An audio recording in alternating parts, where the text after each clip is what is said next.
Hey guys, welcome back to Screenworthy, brought to you as always by The Mind Refinery. I'm your host, Kyle Bodanis. With all the talk of GameStop and Wall Street in the news, we thought it would be a good time to look at how Wall Street is depicted in cinema. So this episode, Mind Refinery creative John Neal and I are going to look at the 5 best flicks about Wall Street. If you like what you hear, rate and subscribe wherever you get your podcasts, and if you have time, follow The Mind Refinery on social media. And now, here's the show. Alright guys, here today to talk about the 5 best Wall Street films is Mind Refinery creative John Neal. Hello. What up? Okay. What's going on? Not much, we're just doing a lot of research into just how crummy Wall Street is via cinema, and it's always uplifting. Oh, it is. So the big news of 2021 has been the GameStop saga, where a bunch of scrappy Reddit traders took on Wall Street hedge funds and caused a brouhaha of sorts that saw billions of dollars of losses at these hedge funds. This ragtag group beat the shorters at their own shorting game, and although the long results of the situation are up for debate, it has exposed a major flaw in the Wall Street game, and all of us love to see it. Now, because of these Wall Street dudes are snake oil salesmen and morally reprehensible human beings, I felt that we should revisit, other films that kind of looked at these morally reprehensible human beings. So in light of all this Wall Street talk, we're going to look at some of the most popular Wall Street flicks, both scripted and documentary, of all time, and look at how they portray Wall Street culture and its effect on existence. Spoiler alert, none of it is good. So our discussion points are going to kind of center around a few items, just our initial thoughts, but also what is the scene in these films that best describe how, shitty Wall Street is, who are the sleaziest characters, and what is the overall message that is kind of brought out by these films, although many of the same, they all kind of say something different. So, we're going to go through that, and we're going to get right into it and talk about the mother of all Wall Street films. We all know this one, directed by Oliver fucking Stone, definitely one of the most Oliver Stone movies of all time. I think trumped only by JFK, is Wall Street. Hell yeah. John. Wall Street.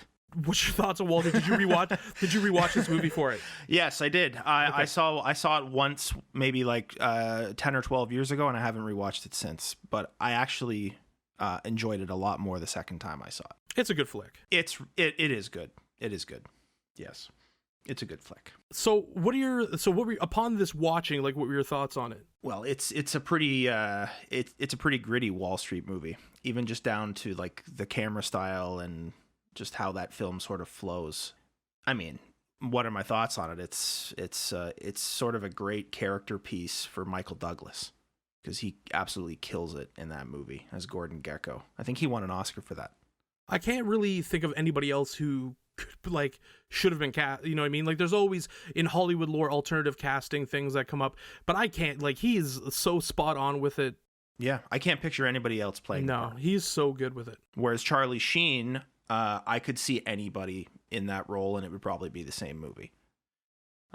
Realistically, I agree. I think Bud is just kind of a set piece that revolves around the idea of Gordon Gekko. I think if anything that Charlie Sheen plays, I mean, in any of these movies, whether they're documentary or fictional, one of the big tropes in it is this idea of the young upstart who's fresh-faced and idealistic and ambitious, who gets corrupted by the whole Wall Street mechanism and stuff. And I do agree with that. I think anybody could have played that, but Michael Douglas is just so slithery and perfect and nasty, and he's really quite intimidating in it. He definitely seems like a kind of figure you don't fuck with. And he also has this sort of layer of you don't want to disappoint this guy. When he speaks, you listen kind of thing, even though there's that intimidation. You want to please Michael Douglas.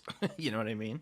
He's just got so many layers for that character. Do you think that's more from a paternal sense, or he's a Hollywood gatekeeper? Sorry, not Hollywood gatekeeper, Wall Street gatekeeper sense? A bit of both, honestly.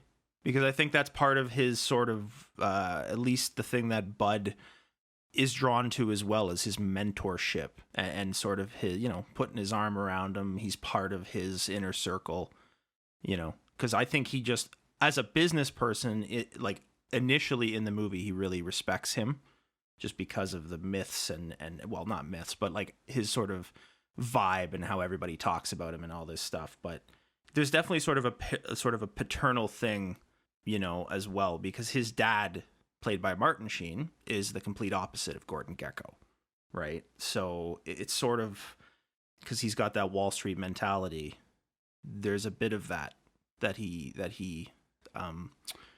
seeks out from Gekko, the whole paternal thing, because even him and his dad get into an argument in the film about how he didn't take any chances and he played it safe and all that stuff, right? So he's heavily influenced by Gekko in that way as well. That's the part of his character I find, like, that's the one part of the character I thought was dynamic. I didn't really think, I definitely agree it could have been fucking anybody, was this idea of, like, he kind of looked at his dad as, like, one of these, you know, a working stiff, and he's looking for something different than that.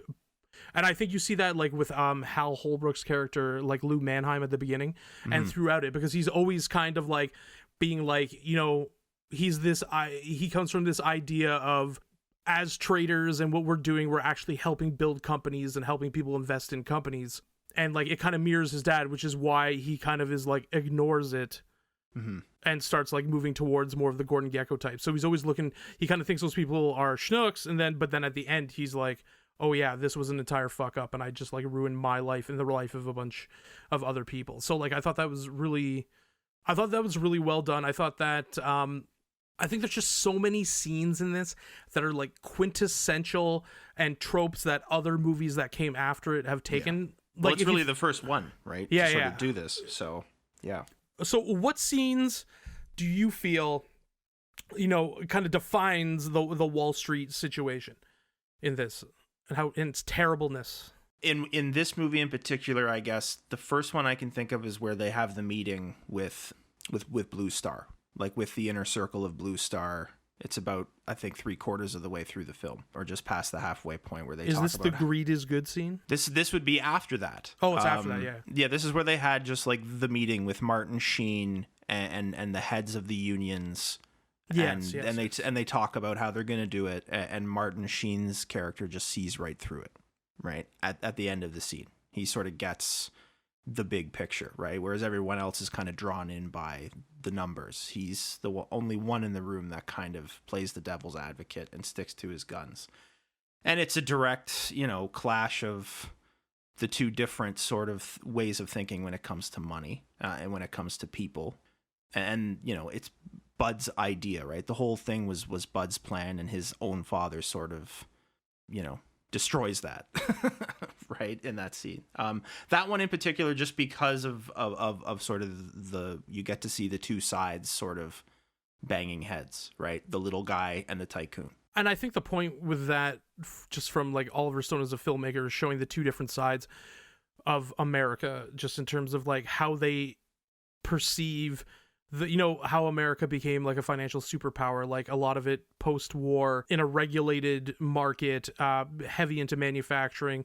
Unions are important, and that's kind of the bedrock by which, you know, the American financial power is created. But then you get the guys like Gordon Gekko, who are there to pillage it and, you know, inevitably destroy the United States as a financial superpower.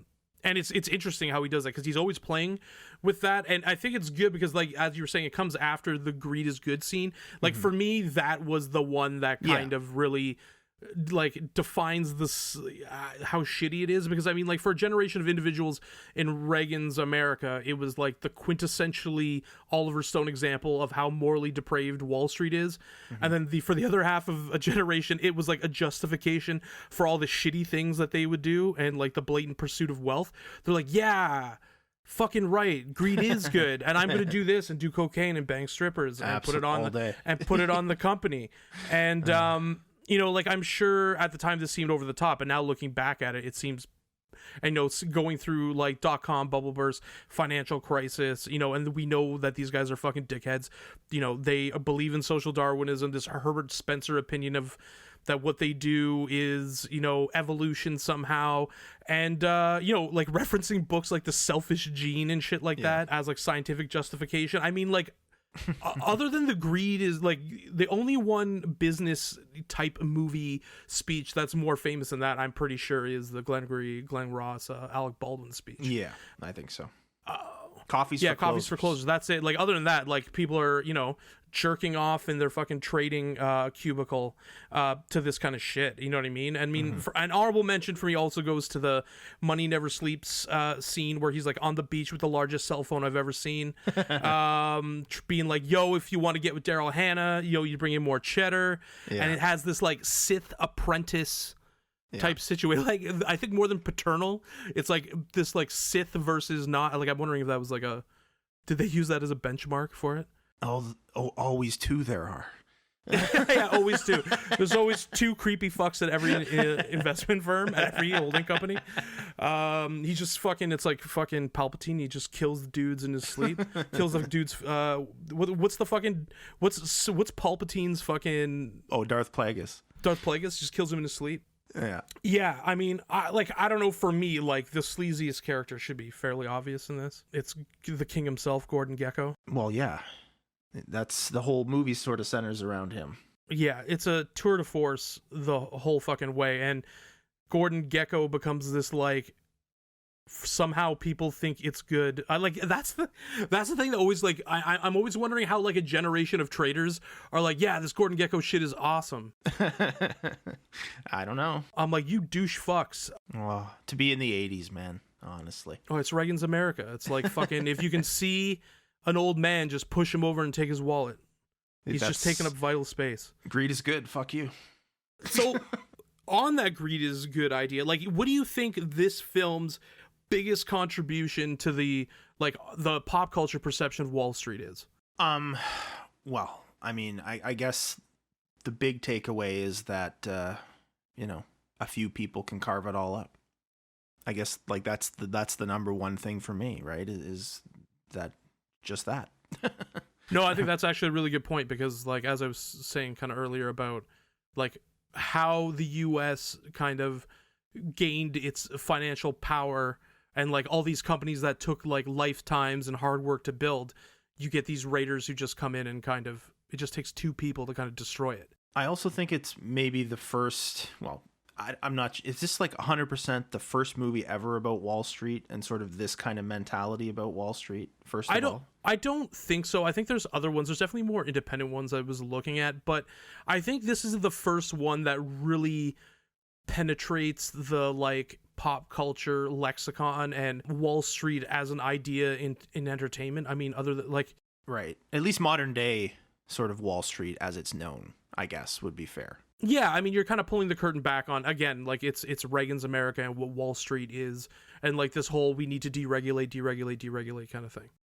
I guess the big thing that I also took away from this, just building off of the first thing I said, which is that, that there's a handful of people that can just, at the flip of a switch, sort of, change everybody's lives just for the purposes of, buying another plane.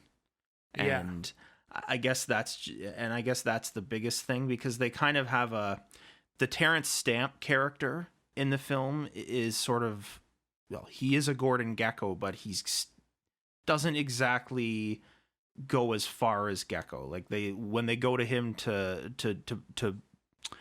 propose a new Blue Star deal and cut Gekko out of it so that he can basically keep the company together. He's a tycoon that keeps companies together. So he's got the moral compass centered enough where he doesn't want to basically, do that, fire a bunch of people just to get another plane. Right? Yeah, and Terrence Stamp's character, like, he's very much like, we like to keep these investments cooking. Yes. And, like, and it's a slower game, but at the end of the day, you're making money, and, like, you're doing at least what the business was intended to do. Yes, and I'm sure he has an easier time sleeping at night. Yes. As well. Yes, on piles of money, but at least a significantly less human suffering. Yes. Although I'm sure in real life, Terrence Stamp's character would have probably fucked over a bunch of people. So I want to move on to the next one. And this is the first time you saw this one. The Smartest Guys in the Room, based on the book by Fortune magazine reporters Bethany McLean and Peter Elkind.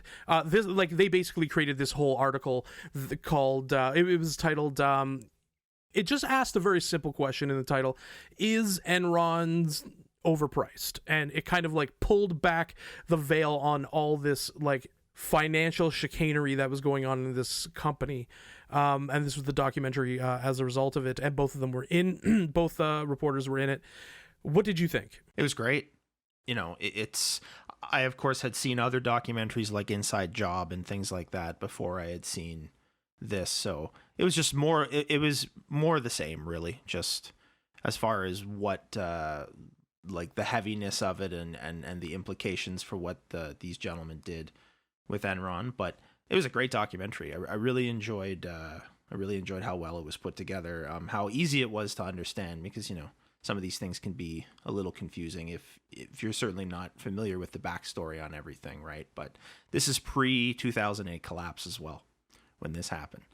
So I think as a subtle note for all of these, I mean, most of them kind of have to explain. It's funny because we're going to get into the Wolf of Wall Street. Wolf of Wall Street kind of makes a joke of not explaining it to you. Wall Street is more about the culture, but three of the films we're going to look at, like, they get into the nitty-gritty about how the mechanism of it. And I think all of them do a fairly good job overall. I think this one's really good too, because this is kind of a complex situation that they're kind of dealing with, not quite as complex as a credit default swap shit from 2008, but they're really kind of looking at, like, from a cinematic point of view, the layers and the characters involved in this. I mean, like, 5 minutes of watching this movie and you're kind of like pissed off. Oh yeah, absolutely. So, like, and it was really well done, I thought. I mean, like, well, let's look at some of the scenes. Like, what for you were was the scene that really kind of defined the shittiness of Wall Street in this? Honestly, all of the congressional depositions, they're classic. Are just infuriating to watch, because, like, the documentary does such a good job of basically sort of showing you everything leading up to that, the circumstances that the questions are about, and then they show you the deposition and you're just like, what the fuck? Did they really say that? You know what I mean? So, this is a 2005 documentary, I believe. Yep. Right? Pre, like, Inside Job and stuff. So yeah, it's fucking infuriating, man. And I think you see some of the techniques in this film in Inside Job too, which I think just Inside Job has a higher budget, and gets to kind of like continue with what is. The depositions are the worst. Like, it reminds me of, like, me coming home at 4 a.m. on a Wednesday when I'm like 18 and then trying to explain to my parents why that was something acceptable. Yeah. And they're just like, what the fuck are you talking about? You're an idiot. Because, I mean, like, the Jeff Skilling stuff, you're just like, when he says, when he's like, I feel bad for all the people who lost their jobs and their money. Yeah. Even though he sold everything and got out when he saw it coming. Yeah. The big one for me is, like, when the Enron traders basically engineer an entire energy crisis at the behest of their superiors, and Jeff Skilling denies the whole situation, along with Kenny Lay. Big Ken. So, like, when they end, like, engineering the whole fucking energy crisis is just fucking classic. Like, I'm just like, these guys literally were calling, because it has, like, the tape of them calling the power plants that they own. Oh, it's so crazy. And they're, like, telling them to turn off the power. You could just come up with an excuse to turn off the power so we can just fucking make some money. What do you think? Yeah, and it's like, they're not even doing it casually. They literally just say that. Yeah. They're Make like, an hey, excuse. Yeah. They're like, if you turn off the generator, how long does it take you? Can you have that on, 2 to 3 hours? Yeah, just like 3 hours. Yeah. Just turn it off for 3 hours. Yeah, just enough to us to start, like, fucking extorting money. And then the best is basically, like, that's how Arnold Schwarzenegger became fucking governor, because, like, Gray Davis got like recalled because of it. And just the whole thing is insane. That like, it's wild. Just pretty much the whole way through, you're just like, I can't believe that this is allowed to happen. And nobody did anything about this. It's basically the Who Shot Mr. Burns, like, episode of the Simpsons story arc, actually in real life, but remove the sun and put in fucking just like the energy grid in California. So, like, I mean, there was that. Also, like, again, I think we talked about this before, like, when Bethany McLean, one of the reporters, is just, like, interviewing, I think it was Andrew Fastow, and he was just like, they're like, how does Enron make money? And he's like, I gotta call my boss, and I'll talk to you tomorrow. Yeah. No, like, exactly. if you go to anyone at McDonald's and been like, how does McDonald's make money? They'll be like, we sell fries and real estate. Yeah. Oh, well, thank you for answering my question. Very simple question. Yes, I didn't realize that this was going to be... I didn't realize that was the hardball. My favorite is when he calls the one guy an asshole. Remember on the call as well. Skilling calls the guy an. He's like, how come you guys don't produce a document showing where your money, like how you're making your money? He's like, good question. Like, good question, asshole. And everyone's cheering like this is fucking awesome. Like, Skilling's the man. Fuck that guy. Skilling is fucking on it. Fucking steadfast leadership. And like those two, and especially like when it's talking about the Kenny Lay, and I mean the Andrew Fastow for me was the slimiest character in it. Yeah. Because I mean, first of all, the like Dark Prince. Is that what they used to call him? The Dark Prince? The Dark Prince part. And also they have like Dear Mr. Fantasy by Traffic playing when he's coming, and he's clearly the guy who's like and he's creating shell corporations just to hide like debt. And I'm like, if a company's registering zero debt, I don't know, like I have zero education in finance, and I can tell you that is probably not real. Yeah, I suspect a red flag somewhere. Yeah, it was really good. And I'm actually surprised. I don't know if this got any Oscar love, but it was just like a really, really, really good. It was nominated for Best Documentary Feature. So nice. That's cool because it was just like fucking really, really well done. And honestly, it's weird when we watch any of these, and as we get into the Inside Job, like we'll talk about that more, is that these things kind of happened in our lifetime, and it's interesting how they happen.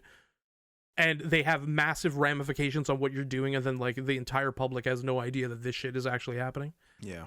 Next, I kind of want to move into, this is becoming quickly one of my favorite movies, period. The Big Short, directed by Adam McKay, based on a book by Michael Lewis. And I'm going to say something about Michael Lewis's writing in general. He did Moneyball.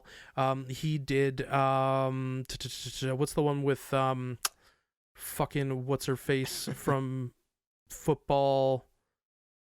The Blind Side. The Blind Side with Sandra Bullock? The Blind Side. So anyways, in that book, in the book, he talks about like the undervaluing of guards in football, but he really is good at kind of translating what some of the ills in Wall Street are and like how they affect the public because he spent so much time in Wall Street. Yeah.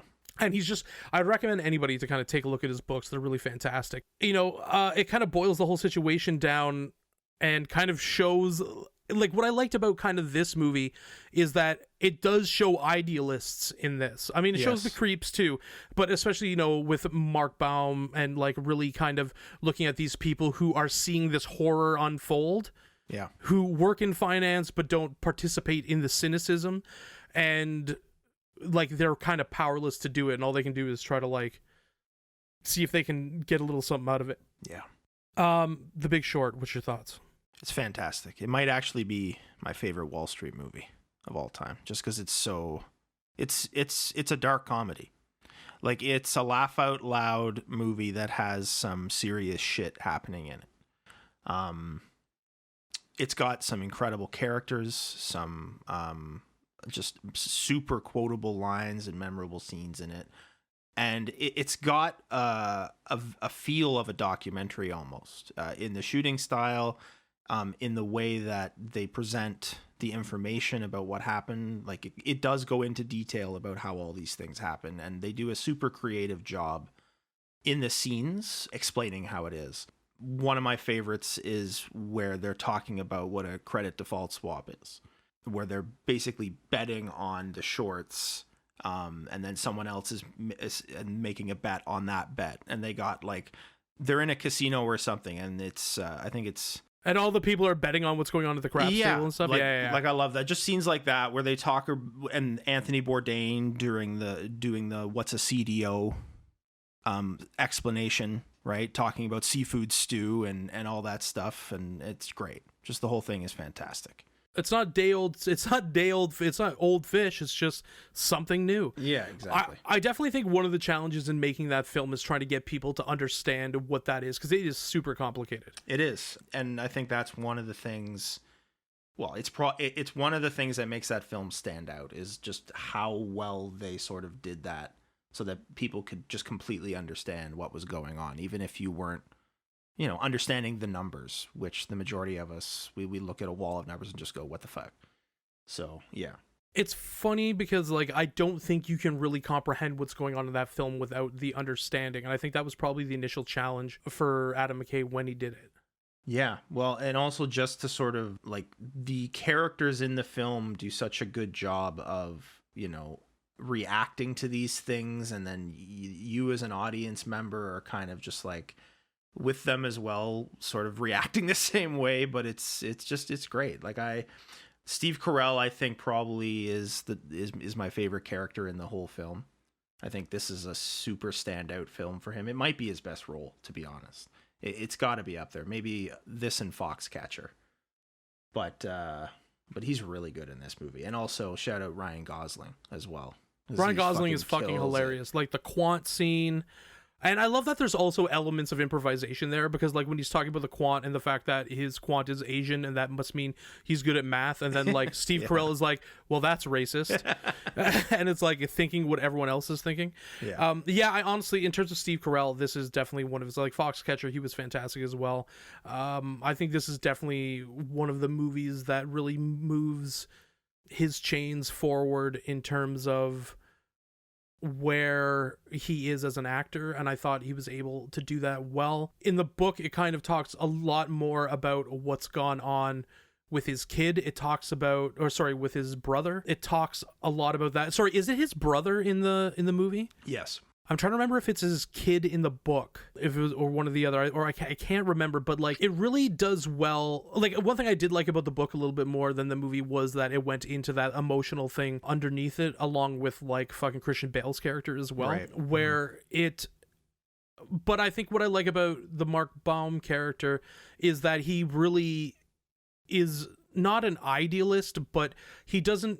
He sees it as finance as a more honest endeavor and working as a service for investors. Yes. You know what I mean? Like, because that's, I think, one of the things they talk about, they're going to talk about in Inside Job, is that like this finance is for finance, like the financial sector is a service industry. Yes. It's not a product, like necessarily, but a lot of what they do is like helping people invest, helping people create companies, helping people create retirements, helping money move, creating wealth that way. And the Mark Baum character is invested in that as what his job is. Right. So his job is to get people, is to manage this fund, get his people money, make smart investments. And in that, he starts to see all of this stuff unravel, and it's it's Mark. What's his face? Ryan Gosling's character, who really kind of like shows that to him.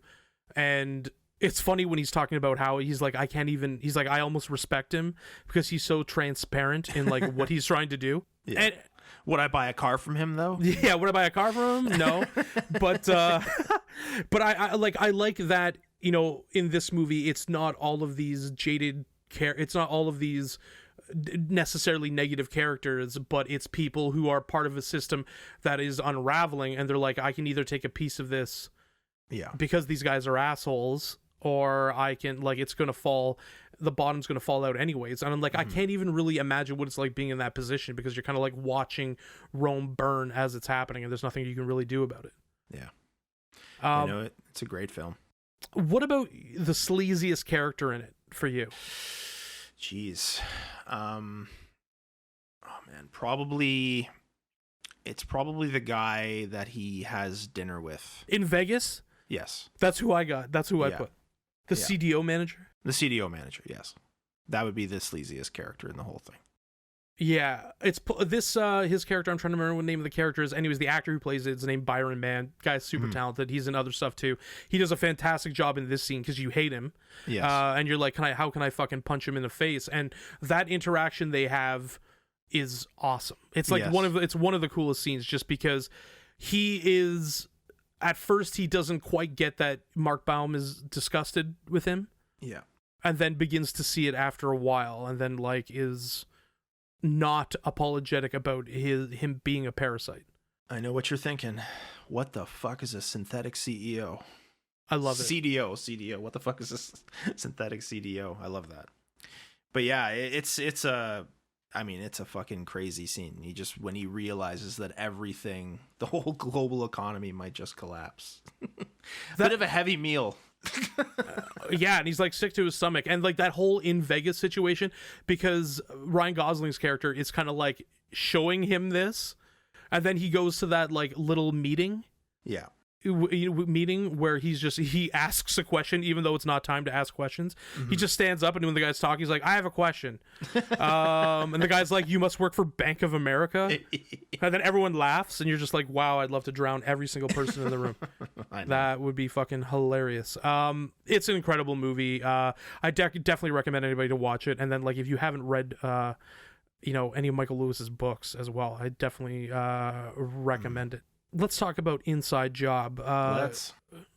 It's by Charles Ferguson, who all he did on this was write, direct, and produce it. That's it. And it was this was a big undertaking too, because especially since it's not. I mean, it was released in 2010. It's not that far off of it happening, and you're compiling like that level of research for it, and getting the sultry tones of Matt Damon to narrate it.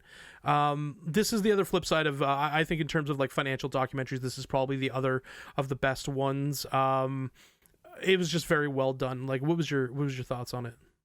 It was great. I saw it right around the time that it came out the first time. I rewatched it for this.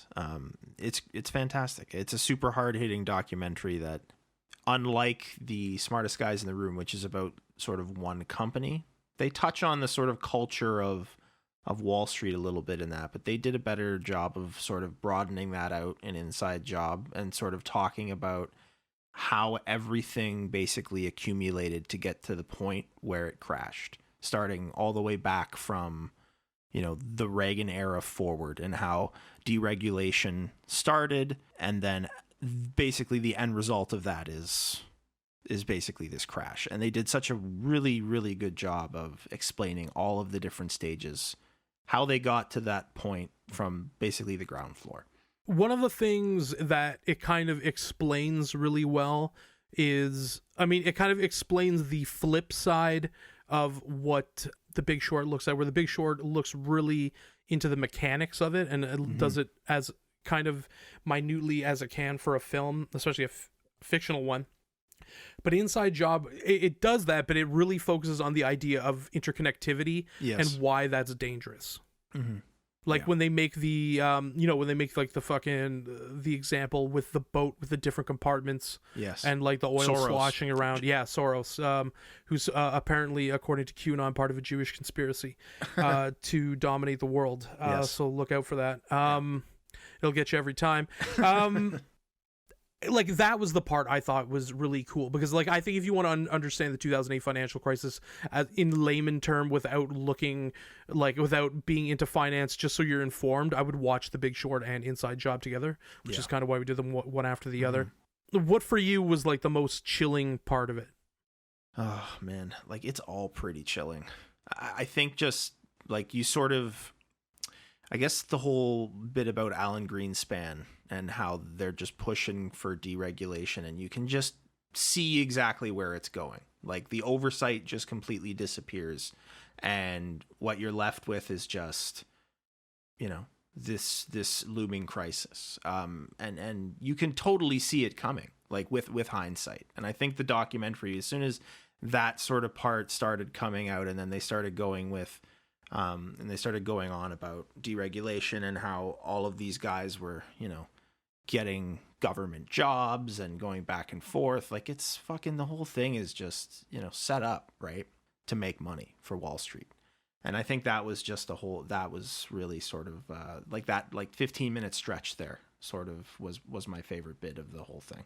And I think one of the big themes that the film tackles and Charles Ferguson really kind of attacks with it, is this idea that there is no, and this is on purpose, obviously, institutional memory in Wall Street. Because, I mean, if you look at pre-Roosevelt and the Depression, general strikes, capitalism is legitimately looking like the bottom may fall out of it. Like the regulations like Glass-Steagall and all that were created to prevent that from happening again. Seeing what happened and creating the regulation for it. And those regulations and like a controlled market is what oversaw. I mean, obviously, there's other little imperialist things here, that contribute to the rise of the United States, but also like their economic system.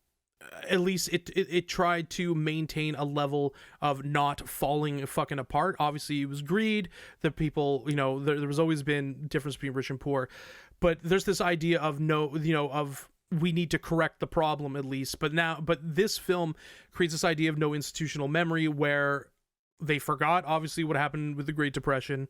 They created this deregulated market. Then there's the dot-com bubble burst. They clearly forgot what happened with the dot-com bubble bursting.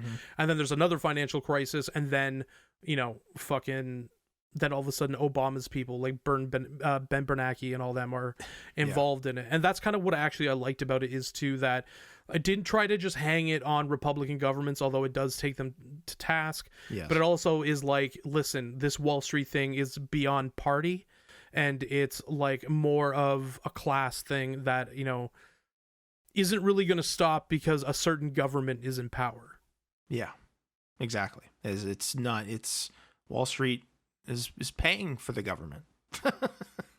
So it doesn't matter who's there. They're going to pay somebody. So yeah, and I like that kind of all these films. There's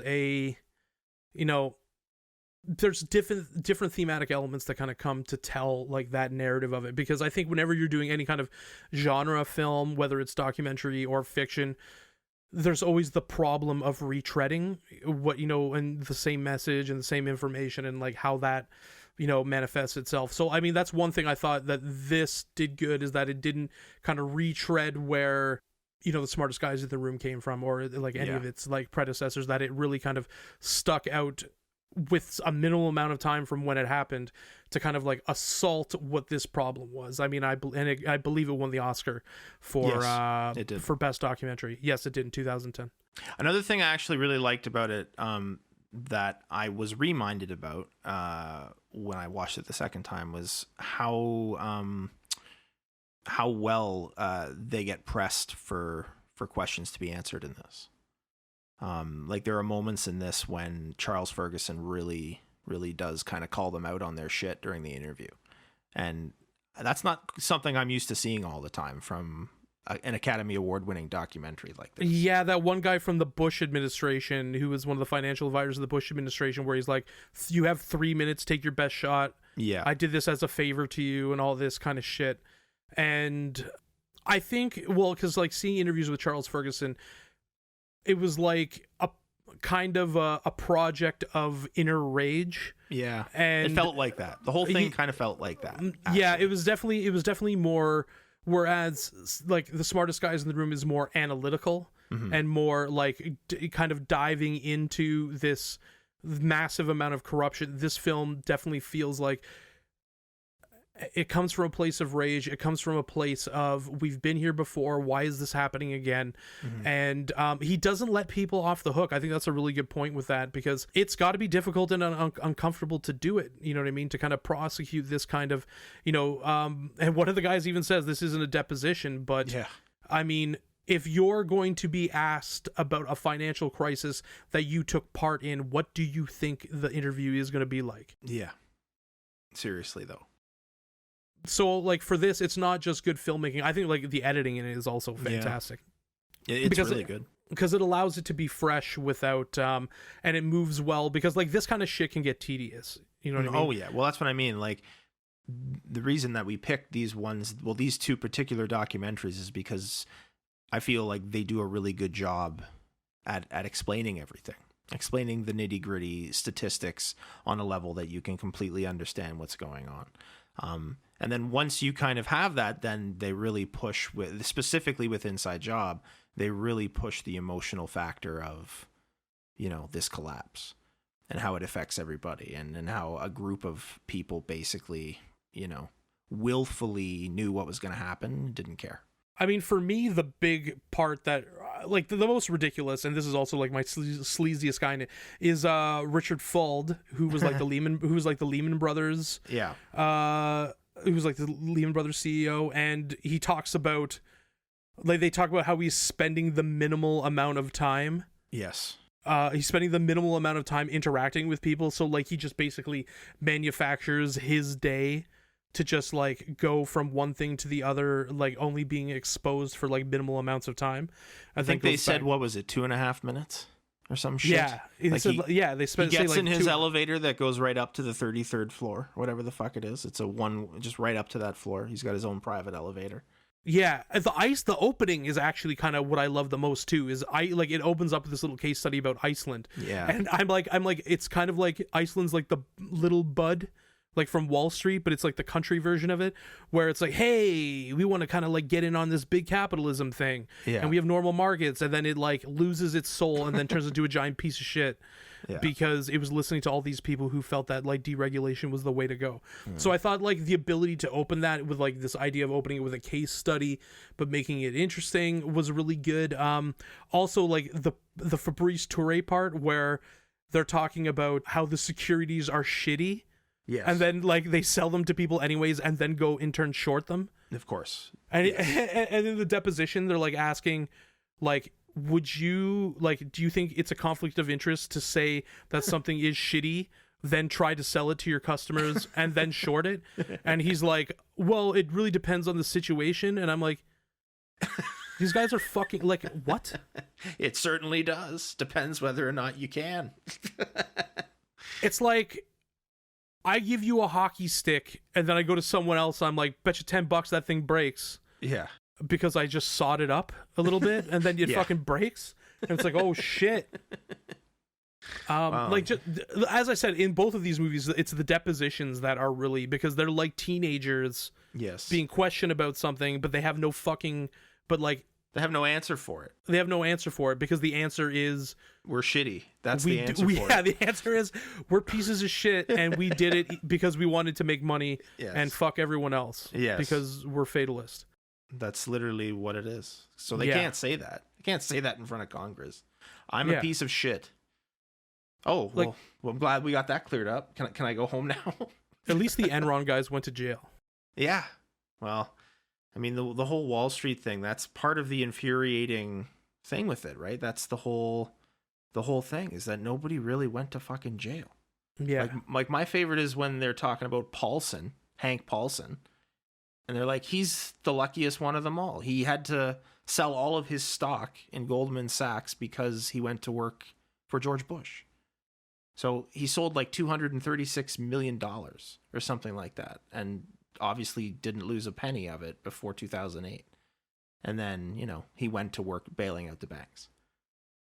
So, yeah. Overall, this was like a courageous piece of documentary filmmaking. I absolutely like Charles Ferguson, like very much deserved to win. That documentary definitely deserved to win the Oscar, which is rare because usually things that deserve to win the Oscars don't win.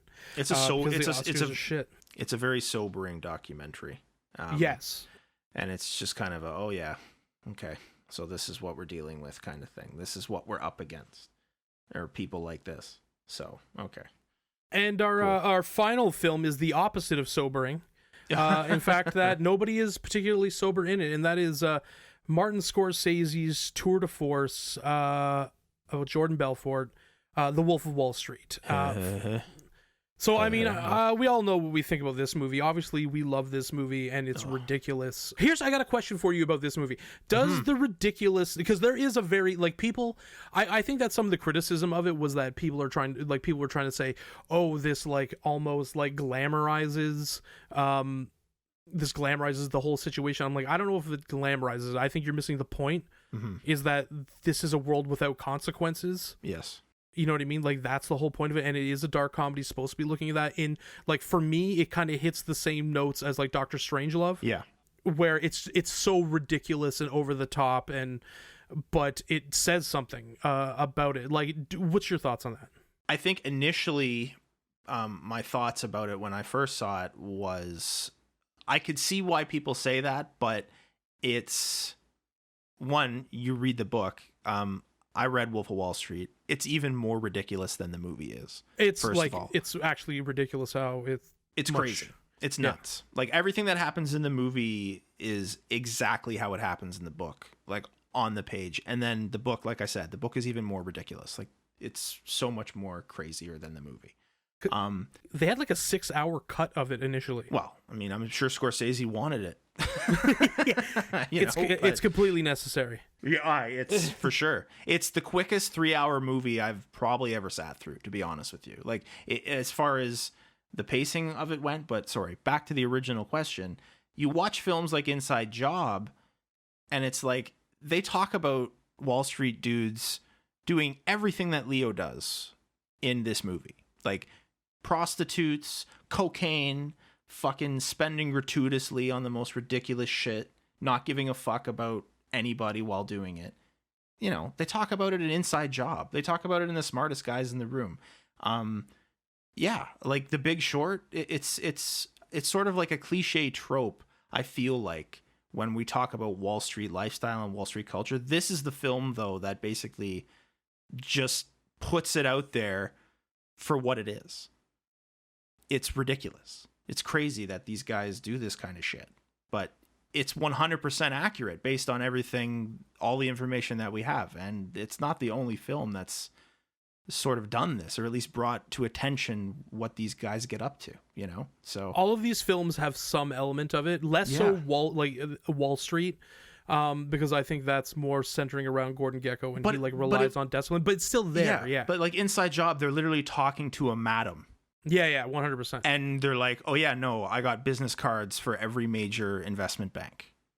Yeah. Like I got, statements, like corporate money paying for prostitutes and all kinds of stuff, right? Like it's fucking nuts. Yeah, so you can't be like, this is Hollywood. Yeah, it's this is is bullshit. No, it's like all of this shit is actually happening, and these guys are, like they're fucking insane. Yeah. And his life, at the end of the day, his life falls apart, but the overall, but he's recovered. I mean, I'm sure he's not a better person. No, it also, but like back to the whole thing about it glamorizing it. Like, do people really watch this and think this is a good way to sort of spend your time? Well, this was some of the criticism of it. Like, it's almost like that. The critical criticism of it was that of that. I mean, obviously, it was a very popular movie. It did very well, nominated for Oscars. But like one of the big criticisms of it was that. But I don't think. I think if you're looking at it at face value, just like from a superficial level, that's fine. But like the end monologue kind of says it all. Is like this is what it is, right? Like that you will destroy your life and lose your family and all these things, and it's not something he isn't going through moral anguish about, right?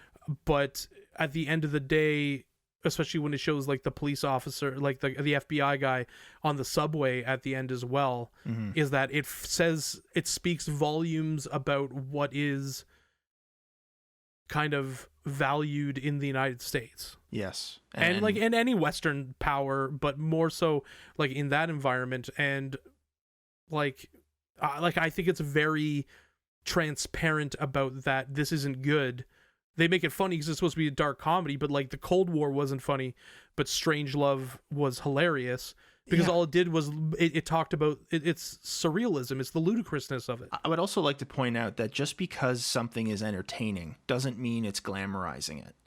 Yes, so, I agree with that. And I mean, this is the case for Wolf of Wall Street. Like, yeah, is it entertaining to watch these guys do all this crazy dumb shit? Well, yeah, it's hilarious. I mean, you got fucking Jonah Hill and Leonardo DiCaprio on lewds fucking pulling a phone cord in the kitchen for 10 minutes trying to get him off the phone. Like, it's fucking unbelievably entertaining.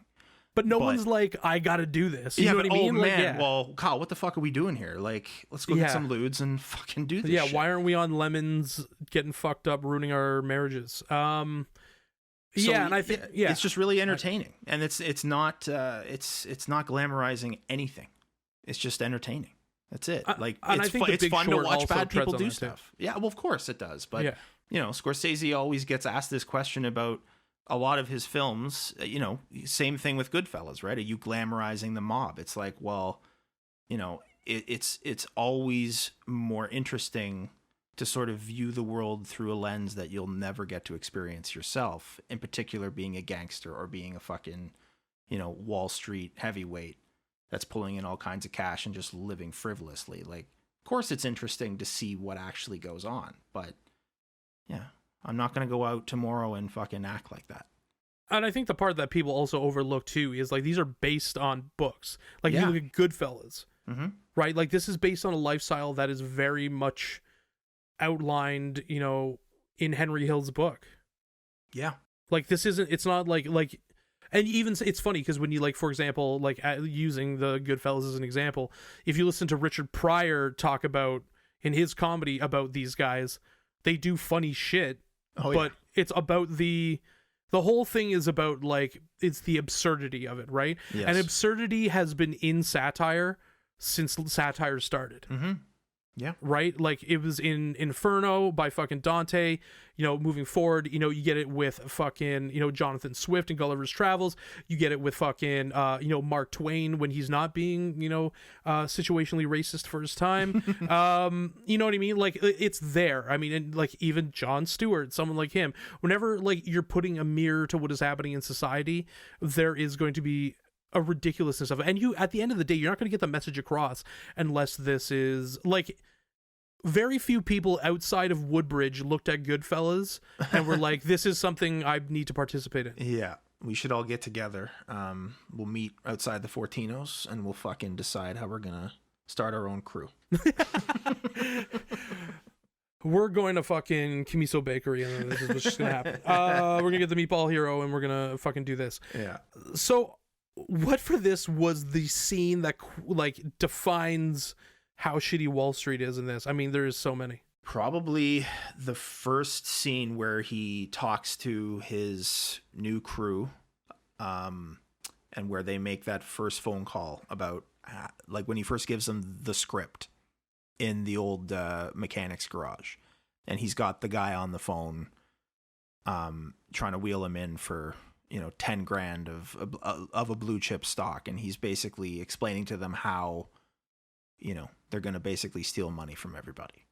You know the one I'm talking about? Yeah, it's the fucking sick scene. I was thinking because when I was doing notes for this, I'm like, it was that one because he just lays out bare like how they're gonna do it, right? Yeah, and all the gestures that he's making while he's on the phone with them, like he's fucking wheeling him in, and he's fucking got him bending him over, and thrusting away, like it's fucking it's just somebody and their money. It's just so blatantly shitty, like it's just so over the not over the top, but seemingly over the top.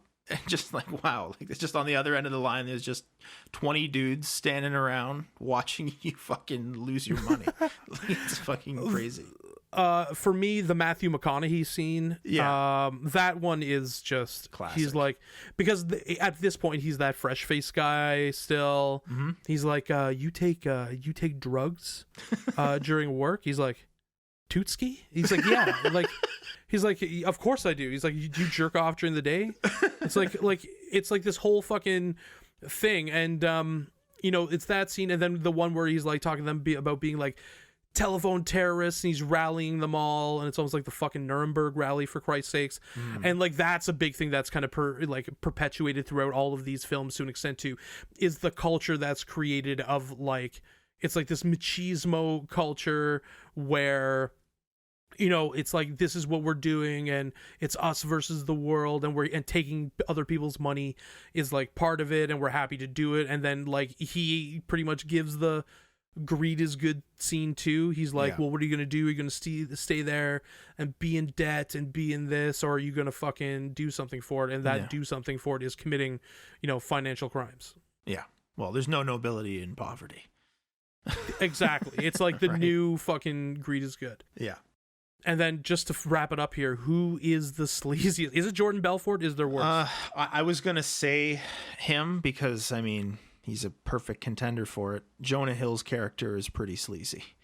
I mean, they're he's basically his cousin. And he does smoke crack. So, I mean, I think it could go either way. Or like any one of his sort of original four or five person crew that he sits down with at that diner could probably be the sleaziest character. But yeah, Jordan might be. He is the mastermind of the whole thing after all. He's like the anti-Gordon Gekko. He's like a guy that wants to be Gordon Gekko, but he has no discipline to do it. He has no fucking discipline, and yeah, he's just Gordon Gekko's waking up in the morning reading The Art of War. Yeah, Gordon Gekko's getting up at like 4:30 in the morning, like trading in Japan. Yeah, and then he's on the phone as soon as he wakes up. Like his alarm goes off at 4:30, he's on the phone at 4:31. Right, yeah. Like Jordan Belfort's like coming out of a pool of his own vomit. What a great movie. What a great movie. On that pool of vomit note, John, we have reached the end. Thank you for doing this. This was a lot of fun. I love looking at the hilarity and moral depravity of Wall Street, and the only thing you can do is laugh, because if not, your vein in your eye might pop. Absolutely. So anyways, have a good one, guys, and we'll talk to you soon. Take care.